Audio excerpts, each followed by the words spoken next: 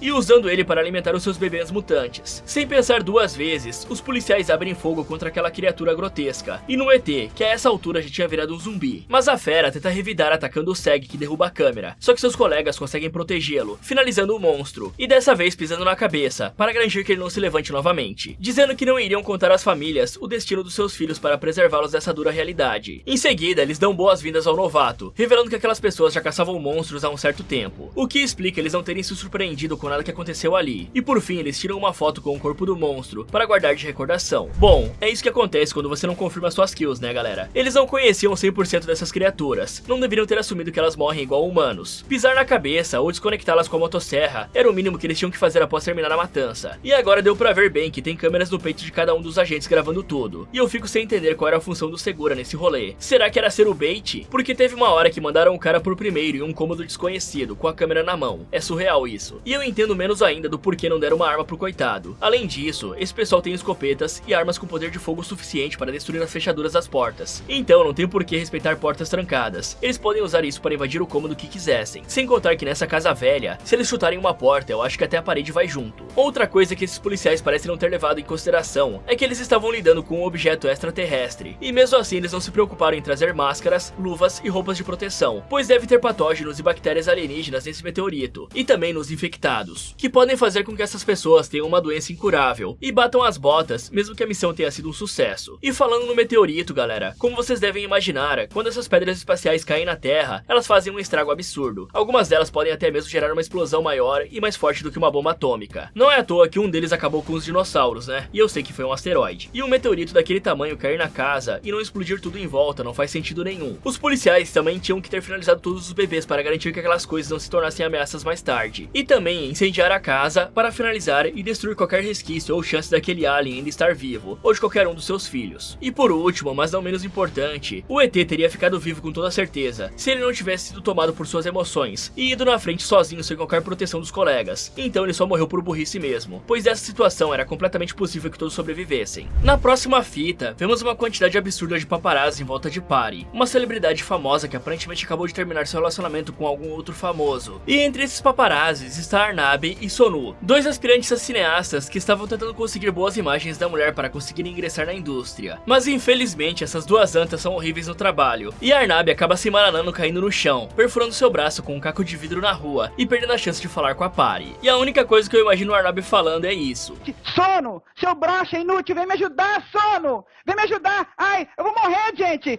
E aí ele pede para ver as imagens que seu amigo conseguiu, mas percebe que o garoto também está na profissão errada, pois todos os vídeos estavam desfocados. Só que o Sono fala para esquecerem isso agora, já que o seu colega deveria ir ao hospital dar uma olhada no ferimento. Mas Arnab diz que não tinha tempo para isso, e eu não posso mostrar no vídeo, mas dá para ver claramente o vidro colado no braço do cara sendo tirado. E coincidentemente, nesse momento, o chefe deles liga ordenando que eles vão para o centro, pois ele conseguiu acesso ao camarim da Tara, uma atriz famosa que estava em alta no país, e daria muita grana conseguir algumas imagens dela. Sem perder tempo, a dupla atravessa a cidade para chegar até o local onde a atriz estava, e Sono conta ao seu amigo que rolavam diversos boatos de que a Tara estava envolvida com bruxaria, já que ela surgiu do nada no último ano, e só participou de grandes filmes de sucesso. E ele nem tinha ideia do que a moça fazia para suportar essa pressão toda. Então Arnab fica pistola, dizendo que a mulher tinha tanto dinheiro que poderia fazer o que quisesse da sua vida, inclusive parar de atuar. Portanto, ela não sentia a pressão que pessoas como eles dois sentiam. Além disso, Arnab comenta que queria um dia estar num pôster de cinema, pois se esforçava muito para conseguir audições e sonhava em ser atora. Mas isso era apenas um objetivo muito distante para ele no momento. E vamos combinar que a cara dele tá mais perto do asfalto do que esse sonho. Com isso, eles se encontram com o contato do seu chefe, que daria entrada para eles no camarim da Tara. Mas antes de ir, Sono fica curioso e pede para ver um pouquinho dos bastidores. Então, o assistente da Tara os leva até o local onde estavam gravando uma grande cena de dança. Porém, no meio da tomada, o assessor da atriz ordena que parem de gravar, gritando e xingando todo mundo, pois Tara precisava fazer uma pausa. Então, vendo que agora seria a chance perfeita, o assistente enfia Arnab dentro do camarim, pedindo que ele se esconda. Ok, nesse primeiro momento, já podemos perceber que o Arnab não tem nenhum tipo de bom senso, ou de cuidado consigo mesmo, já que ele não diz ter tempo para cuidar do ferimento, mas acho que ele não vai conseguir tirar fotos de famosos se o braço dele cair após contrair 15 mil doenças diferentes, né? Além disso, pessoal, essa ideia de que todos os famosos que aparecem do nada e crescem, na verdade fazem um pacto, é uma baita baboseira, já que tudo na indústria cinematográfica se baseia na teia de contatos que você tem. Isso é a coisa mais importante para conseguir bons cargos, ou bons papéis em filmes grandes. Um bom exemplo disso é o Shyamalan, que colocou a filha dele para atuar em um filme praticamente como protagonista e cantora. E pelo jeito que a parada do Gigi tá explodindo, tem muito mais por debaixo dos panos de Hollywood, onde várias pessoas sofrem de abusos para conseguir esse tipo de carreira. E só pra deixar claro, não é todo mundo que fica famoso que passa por isso, e sim apenas algumas pessoas. E filmar alguém escondido sem a sua permissão, mesmo que seja uma figura pública, é expressamente proibido, ainda mais em um momento íntimo como esse, no camarim da moça, onde ela poderia facilmente estar se trocando ou fazendo qualquer coisa. E se essas imagens forem divulgadas, a empresa responsável por publicá-las poderia ser processada em muitos milhões. Portanto, não faz sentido nenhum que o Arnab, que quer tanto assim ser um ator, aceitar participar dessa loucura, já que isso pode sujar o nome dele na indústria para sempre. E digamos que ele está no ramo errado se quer virar um ator. Geralmente atores e atrizes odeiam paparazzi, já que esse pessoal é mais chiclete que hit de carnaval. O ideal seria o cara começar a procurar por papéis de figurante, e depois papéis menores, até conseguir ser coadjuvante, e por aí vai. Mas digamos que isso é bem difícil, ainda mais considerando que o trabalho dele agora é irritar famosos. Enquanto estava escondido no armário do camarim, Arnab vê a atriz entrando junto com seu assessor, que começa a brigar com ela, ordenando que a moça se concentre na dança, pois estava estragando as gravações, e que ela só era famosa porque fazia muito por pouco dinheiro, só que se continuasse sem se doar de verdade para o projeto, iria acabar sendo substituída. Então o assessor dá um tempinho para a garota, e sai para resolver algumas pendências, e assim que a porta se fecha, Tara começa a chorar sem parar, e do lado de fora, Sono está explorando os outros camarins, e acaba encontrando o de Pari, mas antes que pudesse fazer qualquer coisa, ele percebe o assessor de Tara ali do lado em ligação, dizendo a alguém que precisavam fazer alguma coisa, porque ela estava quase despertando. Já dentro do armário, o idiota do Arnab acaba esbarrando em algo gosmento, e percebe que a atriz guardava uma face dentro de uma espécie de gel. O susto é tão grande que ele sai do armário assustando a atriz, só que ele inventa uma desculpa dizendo que era um fã que veio deixar um presente, mas quando ia sair do camarim, ele decide que antes ia consolar a moça, falando que seu assessor não era seu dono, e muito menos o responsável por fazer a carreira dela acontecer, porque ela era a grande Tara, uma deusa que era livre para fazer o que quisesse. Ao ouvir essas palavras, a moça agradece e diz que cansou de habitar a pele daquela escrava, mas iria arrancar o rosto de Arnab para começar como um plebe. Com isso, a mulher começa a literalmente arrancar a sua pele e seu rosto, revelando que era uma espécie de ciborgue. Em seguida, ela parte para cima do Arnab, que corre dali tentando escapar da criatura. E ao ver o que tinha acontecido, seu assessor se aproxima cautelosamente, pedindo para Tara se acalmar, mas ela cospe uma espécie de ácido no homem, fazendo ele queimar até a morte. Ao ver isso, todos que estavam do lado de fora tentam se abrigar no estúdio trancando a porta, mas a criatura robótica consegue entrar e se conecta diretamente na energia, causando um curto nos aparelhos eletrônicos, que lançam várias ondas de energia, fritando quase todas as pessoas que estavam ali e fazendo tudo ficar escuro. Porém, como se não fosse suficiente, a Tara sai finalizando todos que encontrava na sua frente, pois aparentemente esse robô ainda tinha visão noturna. E eu fico pensando pensando por que uma máquina criada para o entretenimento tem esse tipo de equipamento. Mas o que importa é que o Arnab e o Sono acabam sobrevivendo e se encontram no meio da escuridão. Mas infelizmente, a Tara ataca o Sono, finalizando o rapaz de maneira brutal. Em seguida, ela começa a perseguir o Arnab, dizendo que queria governar a Terra com o seu rosto. Então ela pula em cima do cara, desconectando seus braços e arrancando a sua face. E depois dessa chacina, Tara vai até o lado de fora apresentar sua nova forma para os fotógrafos e aproveita para acabar com todos eles. Bom, eu nem preciso falar que se você fosse um dos coitados que estivesse perto desse lugar, era game over, né? Afinal, essa bagaça aqui provavelmente aguentaria uns bons minutos de porrada com o Homem de Ferro. Dito isso, aparentemente essa Tara já não era muito normal, só pelo fato dela guardar uma face em gel no seu armário. Porém, como o Arnab estava ali escondido, ele deveria ao menos ter se mantido em silêncio e esperado a moça voltar para as gravações, já que se ela denunciasse o cara, ele com certeza iria preso. E eu tenho que falar pra vocês que esse imbecil aqui fez tudo que podia para fazer barulho. Ele literalmente não parou quieto dentro do armário. Agora, sobre essa mulher ser um ciborgue barra deus barra shapeshifter, isso dificulta muito para podermos derrotá-la no atual momento, já que os seguranças locais não iam conseguir pará-la apenas com tiros. Afinal, ela é feita de metal, né? O melhor jeito para acabar com essa coisa seria usando um PME, um pulso eletromagnético, para desativar o robô com segurança. Portanto, mesmo que ela tenha finalizado todos ali, ela não vai ser um grande problema quando o exército descobrir da sua existência. Isso levando em conta que eles já não sabem, né, pessoal? Afinal, eu duvido muito que isso aí foi construído dentro de alguma caverna aleatória. O máximo que o pessoal poderia tentar fazer ali era ativar os extintores de incêndio do estúdio, e o Arnab poderia muito bem ter feito isso usando o isqueiro que ele carregava. Isso porque a água poderia fazer a criatura ter um curto-circuito, levando em conta que ela não é avançada o suficiente para ser a prova d'água. Mas uma coisa que é bem intrigante é o fato do assessor ter criado praticamente uma arma de matar, mas não ter feito nenhum método para desativá-la remotamente, como alguma espécie de controle remoto, por exemplo, ou um botão em alguma parte do seu corpo que, se pressionando, faria com que ela desligasse, ou até mesmo uma frase de segurança. Outra coisa que também é impressionante é que o programador dessa inteligência artificial não parece ter feito a tara com as 3 regras da robótica em seu código, que, para quem não sabe, essas leis foram criadas pelo escritor de ficção científica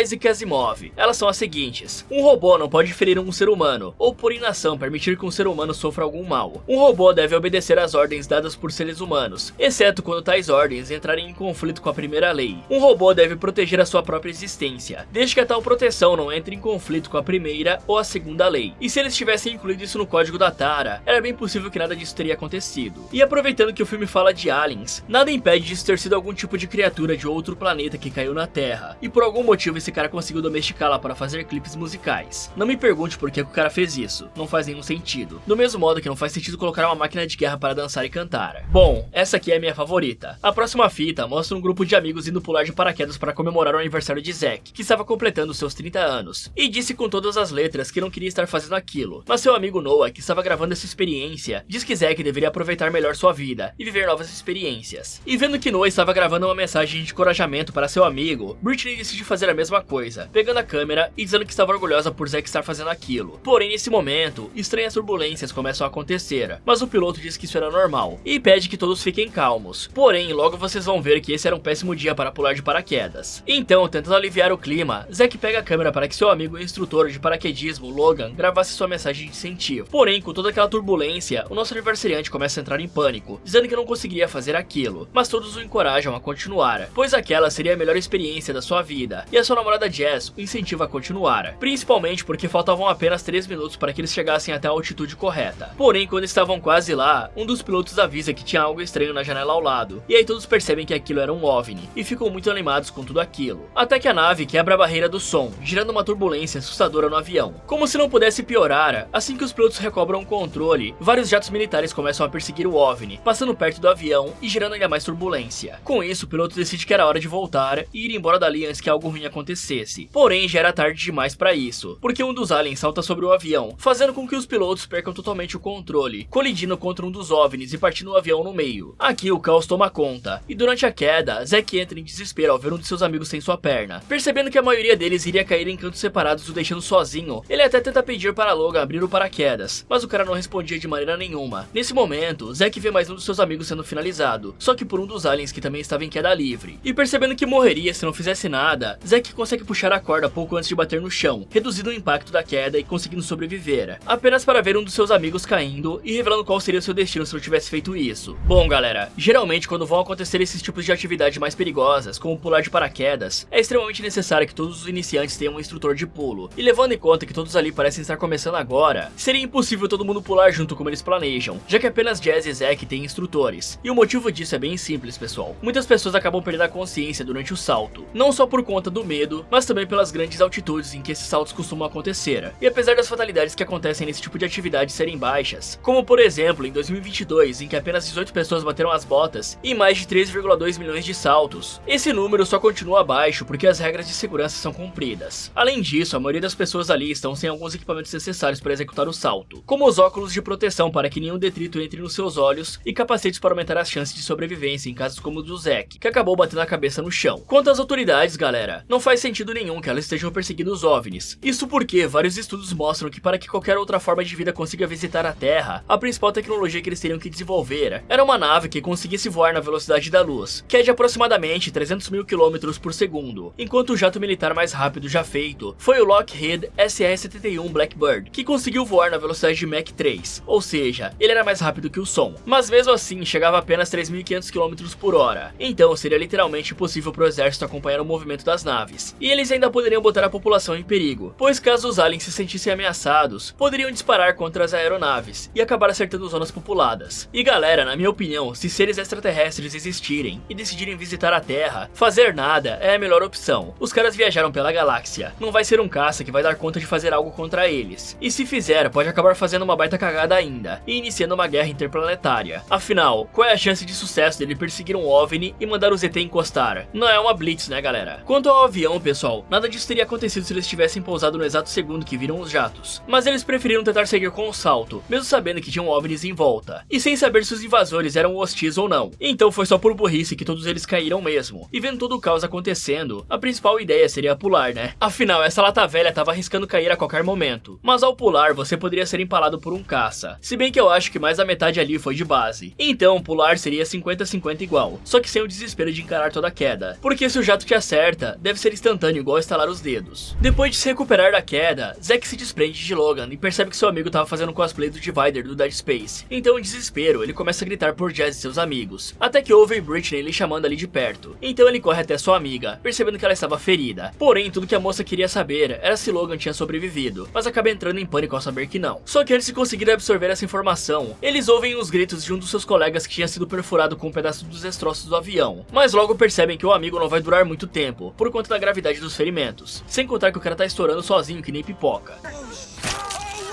Nesse momento, Zack escuta a voz do Jazz no meio da plantação e começa a correr gritando por sua esposa, até que ele vê uma criatura rastejando pelo meio da plantação. E aí ele ouve os gritos dos seus amigos atrás dele, mas quando chega para ajudar, vê que aquela criatura levou o cara machucado embora. Então todos começam a correr, até que Zack ouve os gritos da esposa de novo, e todos param para tentar escutar de qual direção eles estavam vindo. Só que os aliens aproveitam isso para atacar o grupo, levando Britney embora. E aí os dois sobreviventes restantes tentam salvar a amiga, mas quando chegam já era tarde demais, pois a criatura tinha literalmente explodido o rosto da Britney. Então eles tentam fugir do monstro, mas ele era muito mais rápido e não demora muito até conseguir alcançá-los, pegando o amigo do Zack e abrindo a sua cabeça para aparentemente escanear a mente dele. Porém, em seguida, a criatura tira duas garras gigantes dos seus punhos, perfurando o cara e o finalizando com um choque elétrico, que faz seu rosto explodir. E enquanto o alien se ocupava com seu parceiro, Zack aproveita a chance para fugir, e depois de correr muito, ele infelizmente encontra o corpo da Jess com a cara arrebentada alguns metros à frente. Isso quebra o espírito do rapaz, que se joga no chão e começa a gritar xingando os aliens, até que ele ouve as feras se aproximando e volta a fugir. Por sorte, Zack chega até uma estrada onde uma caminhonete estava passando e pede para o fazendeiro parar entrando no veículo logo em seguida. Mas ao ver a quantidade de sangue no rapaz e ouvir ele gritando sobre monstros, o fazendeiro se assusta e saca uma pistola, ordenando que o jovem saia de sua caminhonete. Mas antes que os dois pudessem se resolver, os aliens aparecem atacando o velho, que dispara sem querer acertando a mão do Zack. Em seguida, um deles escaneia a mente do Zack e desaparece enquanto o jovem ainda estava em transe. Quando volta a si, o cara percebe que essa seria sua última chance de escapar, mas quando ele tenta dirigir para longe dali, uma luz surge no céu e começa a puxá-lo para cima, abduzindo a caminhonete com o Zack dentro, e o levando até a nave dos aliens, onde infelizmente nunca saberemos o destino que o nosso cameraman teve, mas dá pra imaginar que algumas sondas foram usadas aqui, né? Bom, esse cara machucado não ia conseguir sobreviver de nenhuma forma, e eu sei que isso é muito frieza, galera, mas o cara parecia um queijo derretido, e em situações como essa, sempre devemos prezar pela nossa própria segurança, e não teríamos como carregar esse maluco nos ombros, já que as criaturas eram muito mais rápidas, e que iriam nos alcançar com facilidade, fora que ele estava com hemorragia e iria bater as botas com poucos segundos, então seria melhor deixá-lo para trás. Se bem que isso não iria aumentar muito as nossas chances, galera, já que nessa situação seria praticamente impossível sair com vida. As criaturas são extremamente rápidas e não só têm capacidade de ejetar lâminas da sua pele, como também conseguem explodir a cabeça das pessoas que pegam. Esses aliens aqui são muito fortes, conseguindo levantar e arrastar pessoas como se não fossem nada. Esse aqui não é que nem o James do Ninguém Vai Te Salvar, que ficou só correndo atrás da protagonista e não fez nada. Sem contar que eles ainda têm a capacidade de gerar bioeletricidade, ou um raio gama. Sinceramente não dá pra saber que desgraça é essa. Como se não fosse o suficiente, estamos sem qualquer arma para nos defender, sem telefone para pedir ajuda e não conhecemos a área para saber onde procurar um abrigo, ou algum lugar para se esconder. A única coisa que eu consigo pensar seria subir em uma das árvores ali e tentar fazer um cosplay do bem de Não Fale o Mal, e virar uma planta até os aliens irem embora. Porém, se eles tiverem algum tipo de visão térmica, já era, né galera? Nem mesmo o Ben, que já tem anos de experiência em ser um nada, vai conseguir escapar. E sim, esse cara me estressou tanto que eu tô usando ele de exemplo em outros vídeos. E como se não fosse o suficiente, os OVNIs que estavam sobrevoando podiam nos abduzir a qualquer momento. Então, mesmo que conseguíssemos um carro, iríamos ser levados pelas criaturas como aconteceu com o Zack. E por falar em abdução, aquele raio que as criaturas disparavam me parece ser algum tipo de filtro para marcar quais as vítimas seriam abduzidas e quais iriam virar sushi humano. E eu digo isso porque um dos caras foi fatiado logo depois do raio ser disparado. Já o coitado do Zack não foi, e depois ele foi levado para a nave pelo raio abdutor. Eu espero que pelo menos os aliens consertem os dedos do cara, para depois fazer experimentos nele. Nessa fita conhecemos Becky, a dona de uma espécie de creche para cachorros chamada de Dog Dream House, ou a casa dos sonhos para os cachorrinhos, onde ela oferecia os mais diversos serviços para o seu pet, como banho, um lugar para se divertir e ficar vários dias caso seus donos vão viajar, oferecendo até mesmo treinamento para o animal, prometendo fazer milagres com o comportamento dos bichos. E ela diz que para a segurança dos cachorros, todos eles ao entrarem na creche, receberão coleiras com câmeras, para que os donos possam ver onde e como eles estão a qualquer momento, assim como o seu pug, o Robert. Com isso a imagem é pausada, e conhecemos um grupo de protetores aos animais que estava rastreando a Becky há vários dias, pois nas paredes da mulher era possível ver vários animais finalizados e empalhados. E por isso, Miles reuniu um pessoal para falar sobre o assunto, pois ele queria infiltrar seu cachorro Pickles no local, e usar a câmera da maletinha onde carregava ele, para ver tudo que conseguisse dentro da casa. Então ele envia Angela e Stuart para a casa de Becky, fazendo os dois fingirem ser um casal para gravar tudo da casa dela, se passando por Tom e Sarah. E a ideia aqui era que os dois pudessem encontrar provas mais concretas. E chegando lá, a moça fica super feliz em ver novos clientes, e principalmente ver o Pickles, mas quando ela vai tentar tirar o cachorro da caixa, a dupla mente que o bicho tinha ansiedade de separação, e pede para conhecerem o lugar antes de achar o Pickles ali. Mas enquanto apresentava aos dois o lugar e o seu cachorrinho Robert, vemos que tinha mais alguém espiando por detrás das cortinas, e Beck parecia saber disso, pedindo que ficasse escondido. E aí a Beck vai apresentar onde todos faziam suas refeições, e a Angela pergunta se mais alguém morava na casa, o que deixa a moça desconfiada, só que ela acaba respondendo que era só ela e os cães. Então a dupla estranha um mural com cachorros empalhados e fotos de animais em uma parede, mas Beck explica que aquele era apenas o seu jeito de homenagear os seus filhos, pois não considerava certo enterrar animais tão doces. Com isso, Angela nota que estava faltando um deles, um tal de Gary, mas a mulher conta que aquele morreu protegendo ela de um invasor, mesmo sendo só um Lulu da Pomerânia. Portanto, ele merecia um tratamento especial. Mas ao invés de segurar a língua, Stuart acaba se exaltando, falando que mutilar os corpos daqueles animais não era uma homenagem, o que faz a Angela sair do personagem chamando o cara pelo nome, deixando a Beck ainda mais alarmada. Porém, os dois conseguem disfarçar e continuam o passeio pela casa, percebendo que tinha mais uma pessoa morando ali. Só que a Beck fala que aquele era apenas seu irmão Bo, e que falou sobre morar sozinha porque o cara não era muito de conversar desde o acidente. E aí ela fala que os dois só brigavam antigamente, e desce até o porão mostrando a ala onde treinavam os animais mal educados. Mas Stuart só conseguia perguntar sobre uma estranha mesa de operações com ferramentas que a mulher tinha. Porém, Beck fala que aquilo era apenas o local onde fazia o empalhamento dos seus animais, e os leva até uma sala coberta por plástico, onde ela diz que era ali que as pessoas intrometidas e más ficavam, e mostra que estava prendendo um homem em uma gaiola como se fosse um animal. Nesse momento, Bo surpreende Stuart usando um lenço com remédio para apagar o cara, e logo em seguida o cara captura a Angela também. Bom, se esses malucos tinham tanta certeza de que tinha algo errado na casa da Beck, eles poderiam facilmente reunir provas online e enviá-las para as autoridades permanecendo completamente anônimos, e sem ter que entrar em contato com essa maluca. Além disso, galera, é bem provável que a Beck fosse apenas uma esquisita mesmo, porque se ela sequestrasse ou fizesse maldades com os animais de outras pessoas, definitivamente ela iria arrumar problemas, e as autoridades seriam envolvidas, pois maus tratos aos animais é um crime na maioria dos países. Portanto, mesmo que os cachorros empalhados sejam estranhos, não configurava nenhum tipo de crime, o que é muito estranho eles terem levantado alguma suspeita sobre ela apenas pelos animais empalhados, já que geralmente esses animais estão mortos para que esse procedimento seja feito. Fora que a mulher não iria deixar provas e pistas dos seus crimes na parede da casa, ainda mais deixando eles aparecerem em vídeos que seriam vistos por centenas, ou até milhares de pessoas. Além disso, hotéis assim precisam passar por vistorias para averiguar se o local está em conformidade para abrigar os pets, paredes. E digamos que ter um porão calabouço não é muito sanitário, né? Quanto a Angela e Stuart, esses dois, além de serem os piores atores do mundo em todos os sentidos possíveis, também são muito burros. Afinal, o cara simplesmente decidiu confrontar a suspeita sem nenhuma proteção ou prova, o que poderia deixá-la alarmada e impedir que ambos vissem o restante da casa. Tanto que foi praticamente isso que ocorreu, fora que eles quebraram os seus papéis com muita facilidade. Angela chamou seu amigo pelo nome verdadeiro na frente da suspeita, sendo que numa situação dessa, seria melhor ficar espionando a casa do lado de fora e apenas deixar o cachorro com uma câmera na coleira como o Roberts. Assim o animal teria acesso à casa, e tudo que esses malucos teriam que fazer era ficar assistindo as imagens coletadas pelo animal em segurança, porque é bem provável que a Beck iria levar o bicho para o porão uma hora ou outra, e esse seria o momento ideal para obterem as imagens de toda aquela bizarrice sem correr nenhum risco. Após apagar os invasores, Beck pega o Sr. Pickles, dizendo que agora ele estava salvo daqueles humanos imundos. Algum tempo se passa, e Miles percebe que seus amigos não voltaram, então ele liga várias vezes para a creche canina da Beck, dizendo que iria ligar para a polícia se não conseguisse contato com seus amigos logo. Só que mesmo ouvindo as mensagens, a mulher apenas pega sua câmera e fala que já tem algumas partes dos cachorros exumados para fazer a transição nos novos hóspedes da sua creche. E ao fundo podemos ouvir os gritos de Stuart, que implora para a mulher parar com toda aquela loucura. Porém a maluca diz que ele ainda estava falando o idioma humano e nomeia o cara como Marcus, o seu novo cachorro. Depois, ela injeta um anestésico no rapaz, o fazendo desmaiar. Enquanto a anestesia fazia efeito, ela mostra a situação deplorável em que Angela estava, contando que depois da transição de garras e mandíbula, ela era adorável, a nomeando de Cynthia. E aí essa maluca faz a moça dar a patinha e até lhe dá um biscoito canino, que provavelmente era a única coisa que essas pessoas comiam. Mais tarde, Beck pede ajuda de Bo para levar Stuart até a mesa de operação, e após algumas horas de cirurgia macabra, ela consegue transformar as mãos do cara em patas, e diz que logo trocará a mandíbula e focinho dele para transformá-lo em um bom garoto. Nesse momento, Miles chega junto dos seus outros amigos, e eles contam que não chamaram a polícia pois achavam eles os corruptos, por isso iriam resolver tudo com suas próprias mãos. Então com apenas um taco de beisebol, eles invadem a casa da Beck, e ouvem os gritos da Angela vindo do porão. Então sem hesitar, eles descem as escadas, e encontram o estado em que seus amigos estavam. Mas quando tudo parecia que ia melhorar, o grupo percebe que Bo estava filmando eles enquanto ria sadicamente. E aí Beck aparece assobiando, e vemos dois cachorros humanos aparecendo, os primeiros que aquela mulher maluca conseguiu domesticar. Então Beck ordena que seus animais ataquem o grupo, e com uma facilidade assustadora, todos que estavam ali são brutalmente finalizados por aquelas feras. Com a morte de todos, a psicopata dá um petisco a seus animais, e os libera para brincar enquanto arrumam a bagunça. Até que um cara vem roubar algumas encomendas da Beck. Sim, isso é bem comum lá nos Estados Unidos. E uma daquelas criaturas que estava solta pela casa o ataca, mostrando que de fato eles se tornaram apenas animais irracionais, que perderam completamente a sua humanidade. Ok, é impossível que essas gaiolas finas tenham sido capazes de segurar humanos totalmente saudáveis, lutando por suas vidas. Fora que a Beck e o Bo não conseguiriam ficar no porão para sempre. Dá pra ver claramente que as gaiolas não estão nas melhores condições. O teto delas está praticamente cedendo sem nem fazer força. Se for possível girar na gaiola, é só chutar a partir de cima que ela vai estourar. Então, depois de estourar a gaiola, tudo que os dois tinham que fazer seria pegar alguma daquelas diversas ferramentas para poderem finalizar seus sequestradores e sair dali com vida. Além disso, se Beck alimenta seus cães humanos apenas com comida para cachorro, é bem possível que nenhum deles durasse muito a longo prazo. Isso porque essa ração não contém todos os nutrientes, gorduras e vitaminas que humanos precisam para sobreviver. Fora que isso prejudicaria todo o nosso sistema digestivo a longo prazo. Quanto à força da mordida que essas criaturas têm, mesmo com as cirurgias, elas ainda continuam tendo a musculatura facial e força de mordida de um ser humano, que é apenas de 162 PSI, que dá em torno de 11 kg de pressão por centímetro quadrado, enquanto certas raças de cachorro como o Kangal podem alcançar até 700 PSI, que dá em torno de 50 kg de pressão por centímetro quadrado, podendo ser de 3 a 5 vezes a força da mordida humana. Então galera, um ser humano mesmo modificado não conseguiria causar todo esse estrago só na dentada, e eu ainda acho que essa modificação tornaria a mandíbula fragilizada e nem daria pro bicho morder direito. E mais alguém se lembrou de centopeia humana nessa parte aqui? E agora falando do Miles e do grupo de idiotas, esses caras definitivamente são os mais estúpidos que eu já vi na minha vida. Isso porque eles foram invadir a casa de uma mulher que eles sabiam que tinha sequestrado seus amigos, e mesmo assim eles foram até a casa dela, sem levar ao menos uma arma de fogo. E olha que estamos nos Estados Unidos, onde você pode acabar tropeçando em uma AK-47 na rua. Fora que os 3 membros do time estavam completamente desarmados. Eu não sei o que eles esperavam que fosse acontecer. Se ao menos eles tivessem enviado a polícia, teria muito mais chance de eles saírem vivos, e realmente terem ajudado seus amigos. Em nossa última fita, conhecemos Hayley, uma moça que estava tentando gravar um pequeno documentário amador sobre os aliens avistados no deserto do Mojave, pois em 21 de outubro de 1989, um casal avistou 9 luzes piscando no céu, e logo em seguida esse mesmo casal ficou preso em sua van tentando escapar das criaturas não humanas que estavam querendo atacá-los. E tudo ficou ainda mais estranho desde que George, um engenheiro, cientista e ufologista famoso, construiu um observatório a 17 milhas dali, para poder observar os fenômenos estranhos do deserto. E Hayley estava ali, pois recentemente essas luzes apareceram, relembrando que ainda tinham seres nos espiando lá de cima. Em seguida, a moça sai interrogando todos os moradores locais, aliens. Um garoto loiro diz que viu 3 luzes perfeitamente espalhadas brilhando no céu, enquanto que esse careca aí falou que tinha 6 luzes, e parece que elas pousaram em algum lugar das redondezas, pois quando seguiu elas, encontrou pequenas pegadas que não pareciam ser humanas, ou de qualquer animal que já tenha visto. Porém, a mais estranha história foi a de uma mãe com a sua filha. A mãe conta que inicialmente era só uma luz, mas logo apareceram mais 5, que foram embora pouco tempo depois, deixando apenas uma para trás. Já a garotinha fala que as luzes foram lhe visitar, e que o povo das sombras cantou uma cantiga de ninar para que a menina pudesse descansar. Então, depois de ouvir todas essas pessoas, a loira conta que mapeou alguns acampamentos em volta do deserto, que podem colocá-la no rastro desses aliens, e aproveita para dizer que essas raças devem ser muito avançadas, para conseguir viajar na velocidade da luz sem morrer no processo, ou fazer com que suas naves sejam destruídas. E aí ela nota algumas luzes no céu e começa a gravar, porém quando percebe que aquilo não era nada demais, e podia ser simplesmente um avião, a moça fica triste. Ainda mais quando ela vê que gravou todo esse documentário por cima de uma gravação da festa de aniversário da sua filha. E ela diz que agora o pai da garota tem mais um motivo para dizer que ela era uma péssima mãe. Só que a Hayley fala que não tinha problema, porque iria ter outros aniversários. Mais tarde, a mulher finalmente avista as tais 6 luzes aparecendo no céu, e fica extremamente feliz. Porém, para analisar melhor, a moça decide ligar o modo infravermelho da câmera para ter certeza de que não era um avião. Mas tudo que a câmera capta é uma massa de energia fria flutuando. Então, tendo a certeza de que aquilo realmente era uma nave, ela entra em seu carro, dizendo que vai seguir as luzes, e falando que seu marido e todos na faculdade que a chamaram de louca estavam errados. Um tempo se passa, e Hayley percebe que aquela coisa tinha pousado, e ela segue a única luz restante até uma cápsula reluzente e escura, que refletia a luz da sua câmera. E a moça percebe que tinham diversos rastros não humanos se afastando daquela coisa, e sabendo que não ia ter ninguém dentro daquilo, a moça nota que aquela nave estava se abrindo, e decide entrar para ver o que tinha lá dentro. Ok, eu não consigo pôr em palavras o quão idiota uma pessoa precisa ser para entrar em uma nave alienígena sozinha e por livre e espontânea vontade. Não tem como, galera. Só de você ver uma parada dessa, já é pra ficar em choque, e não fazer mais nada além de se esconder em um mato próximo, e tentar filmar os integrantes voltando para essa porcaria. Entrar lá é pedir com todas as forças para virar cartaz de desaparecido, e virar rato de laboratório de alien até cansar. Sem contar que a ideia de ir gravar sozinha no meio do deserto é uma burrice completa. Primeiro, porque a Hayley não parece ter levado nada do que seria necessário para ter uma estadia segura e agradável em um ambiente tão desafiador quanto um deserto, como roupas quentes para passar a noite fria, já que em locais desérticos o clima tende a ser muito frio quando o sol se põe, galões de água para se hidratar, mapas e bússolas para não se perder na área, e claro, um guia para levá-la ao ponto mais interessante, e evitar áreas perigosas com animais ou insetos peçonhentos, como escorpiões, aranhas e coiotes, que costumam habitar essa região, sem contar as cascavéis, que se você levar uma picada no pé, vai querer pedir carona para um alien para chegar no hospital. Fora que se a Hayley quer gravar um documentário, ela ao menos deveria levar um amigo para segurar a câmera, e pegar uns bons ângulos das entrevistas, ajudar com equipamento e, claro, prestar socorro no caso de alguma emergência, ou impedir alguma burrice de acontecer também, né? Se bem que às vezes duas cabeças pensantes não dá uma, é só ver o Arnab e o Sono. Aqueles dois ali eram uma dupla de idiotas. Mas essa mulher parece não ter nenhum senso de autopreservação, isso porque seguir um OVNI de carro é uma burrice sem tamanho. Caso o alien esteja ali para pegar espécimes da Terra e levar pro seu planeta natal, algo que aquele careca tinha dito para ela inicialmente, o fato dela estar seguindo a nave pode fazer com que o extraterrestre decida abduzir a mulher. E mesmo se isso não acontecer, andar no deserto à noite é bem perigoso, por conta dos animais selvagens que eu mencionei anteriormente. Porém, o pior de tudo é se aproximar de uma nave alienígena sem qualquer cautela ou proteção. Isso porque, galera, não sabemos nada sobre a tecnologia usada por esses seres, e a nave podia ser equipada com algum mecanismo de defesa para invasores, que pode simplesmente pulverizar a Hayley antes mesmo dela conseguir se aproximar muito dela, ou até mesmo abduzir a pobre coitada. Além disso, as pegadas que levam para longe do objeto eram extremamente recentes, o que significa que os donos estavam muito perto, e poderiam voltar a qualquer momento. Se tudo que a moça queria era reunir uma prova da existência desses seres, o melhor plano é o que eu disse antes. Ela poderia simplesmente se esconder em algum lugar e ficar gravando o dono da nave voltar. Assim ela poderia ver o alien, e quem sabe sobreviver para pedir ajuda de cientistas mais bem equipados para lidar com o caso. Dentro da nave, a mulher percebe que o local parecia ter sido feito de carne, como se a nave fosse totalmente orgânica e estivesse viva de certa forma. Porém, o que realmente lhe assusta é o fato de que a passagem atrás dela se fechou. Porém, ao ficar presa ali, a mulher parece ficar mais curiosa com o que tinha ali dentro, em vez de querer escapar, pois toda a nave parecia meio viva, e o chão, além de mole, também era pegajoso, assim como as paredes. Com isso, ela vê algumas frestas em uma parte, e acha uma boa ideia enfiar a mão naquele líquido viscoso que ela não faz ideia do que era. Em seguida, a moça repara que tinha alguns fios estranhos nas paredes, e decide tocá-los, gerando uma melodia assustadora, e cortando seu dedo no processo, porque aquilo era muito mais afiado do que qualquer coisa feita na Terra, e provavelmente só podia ser tocado por alguma coisa que tinha uma pele bem espessa. E aí algumas coisas brilhantes, parecidas com insetos, começam a sair do teto e indo em direção à moça, que fica tão assustada que deixa a câmera cair. Mas quando esses insetos a tocam, ela percebe que aquelas coisas eram capazes de regenerar ferimentos conhecimentos ao nível celular, curando totalmente o corte no seu dedo num passe de mágica. Porém, antes que pudesse ficar impressionada com isso, a moça escuta o dono da nave chegando e decide se esconder desligando a luz da câmera e ligando o modo infravermelho para conseguir enxergar alguma coisa, conseguindo ver um alien bem ali na sua frente. Então a moça fica escondida por algumas horas, esperando o tripulante terminar o que tinha ido fazer. E algum tempo depois, o monstro entra em outra parte da nave, e Hayley sai do seu esconderijo, pois acreditava que ele tinha ido dormir. Então ela continua explorando a nave, e percebe que a criatura tinha diversos animais do nosso planeta, armazenados em pequenas cápsulas da sua nave, indicando que ele veio coletar espécimes para análise. Porém, a mulher percebe que a nave começa a tremer, e várias luzes piscam, indicando que talvez o alien fosse decolar. Então Hayley entra em desespero, e começa a tocar nos fios da nave, tentando abrir a porta, mas tudo que consegue é outro corte, que é curado pelos insetos robóticos, revelando que eles não tinham fórmula para humanos, e portanto, a cada cura, a moça estava adquirindo partes dos aliens, ficando com um dedo deformado. Mas antes que pudesse ficar em pânico por isso, a nave decola em uma velocidade absurda, jogando Hayley contra o chão com tanta força que ela acaba quebrando o braço e perdendo a consciência, fazendo com que os insetos saiam novamente para socorrê-la. Por sorte, a moça consegue sobreviver, mas tem seu braço totalmente mutado pelos insetos. E ela diz que provavelmente era por isso que todos dentro da nave ficavam dentro de cápsulas. Só que quando ela pensava que iria melhorar e que o alien só queria sair do planeta Terra, a nave toma outro impulso na velocidade da luz, arremessando Hayley contra os fios na parede e a despedaçando por completo. Então, novamente, os insetos aparecem e começam a regenerar as partes do corpo da Hayley, que aos poucos foi se tornando cada vez menos humana, a ponto de que com seus últimos esforços, Hayley tenta pedir para que a nave parasse e apenas a deixasse morrer. Mas infelizmente os insetos continuam, e essa é a última versão que temos da Hayley. Ok, se você se pergunta como essa fita foi recuperada, bem-vindo ao clube. Vai ver algum alien mandou ela por Sedex do planeta dele. Se bem que se ele fizesse isso, ia parar na alfândega por meses e seria taxada absurdamente. Mas agora, falando da Hayley, definitivamente essa mulher pediu um pouco por seu fim trágico. Isso porque ela não tem bom senso nenhum e sai enfiando a mão em líquidos extraterrestres que ela nem sabe para que serve. Não me surpreenderia se ela pegasse uma gripe espacial e começasse outra pandemia aqui na Terra. Porém, infelizmente, não tem nenhuma chance de sobrevivermos nessa situação. Na verdade, até tinha, se essa bunda não tivesse entrado em uma nave extraterrestre, né? Isso porque não sabemos a capacidade do alien, e ela estava completamente desarmada para lidar com eles. E mesmo com a arma e conseguindo acertar um golpe de sorte, a nave curaria a criatura em segundos, e ele poderia nos finalizar com facilidade. Fora que não tínhamos qualquer informação de como abrir a porta para sair. E as viagens à velocidade da luz, uma hora iriam destruir completamente nosso corpo, como foi o caso da Hayley, que só sobreviveu porque a nave continua curando ela. Porém, a cada vez, ela se torna menos humana. No final da viagem, ela provavelmente se tornaria um dos aliens e seria profundamente estudada pelas criaturas. E eu tenho certeza que ela iria preferir estar morta do que passar por isso. Portanto, a única forma que teríamos de sobreviver e sair dali com gravações que pudessem provar a existência dos aliens era ela segurar a curiosidade e gravar do lado de fora e nunca entrar nessa nave. Mas infelizmente, agora já é tarde demais pra isso. Fala galera, vocês sabem muito bem que eu quero derrotar o YouTube, no bom sentido é claro. Eu convido vocês para darem uma olhada no meu novo canal, Os Sombras Criminais. Lá eu vou falar de vários casos de crimes reais, tão ou até mais assustadores que um filme de terror. Afinal, a realidade consegue ser muito mais bizarra que qualquer filme. Então se vocês quiserem conferir esse novo projeto, eu vou deixar aqui no card, na descrição do vídeo para vocês irem lá conferir e dar aquela força para o canal crescer também. E eu tenho alguns planos bem legais para esse canal que eu garanto que vocês vão curtir. Fala galera, isso foi como derrotar e ao mesmo tempo por que você não sobreviveria em VHS Beyond. Você acha que conseguiria sobreviver a todas essas fitas? Qual foi a sua fita preferida? Me contem nos comentários. E se você fosse passar as férias à casa de uns amigos que você acabou de conhecer e descobrisse que eles são malucos, o que você faria? Quer saber se tem como escapar desses doidos? Então clique aqui nesse vídeo, ou aproveite para ver outras sugestões do Derrotando Filmes. Muito obrigado por assistir, e lembre-se de tomarem cuidado com o que assistem, pois certas imagens vão te traumatizar para a vida inteira.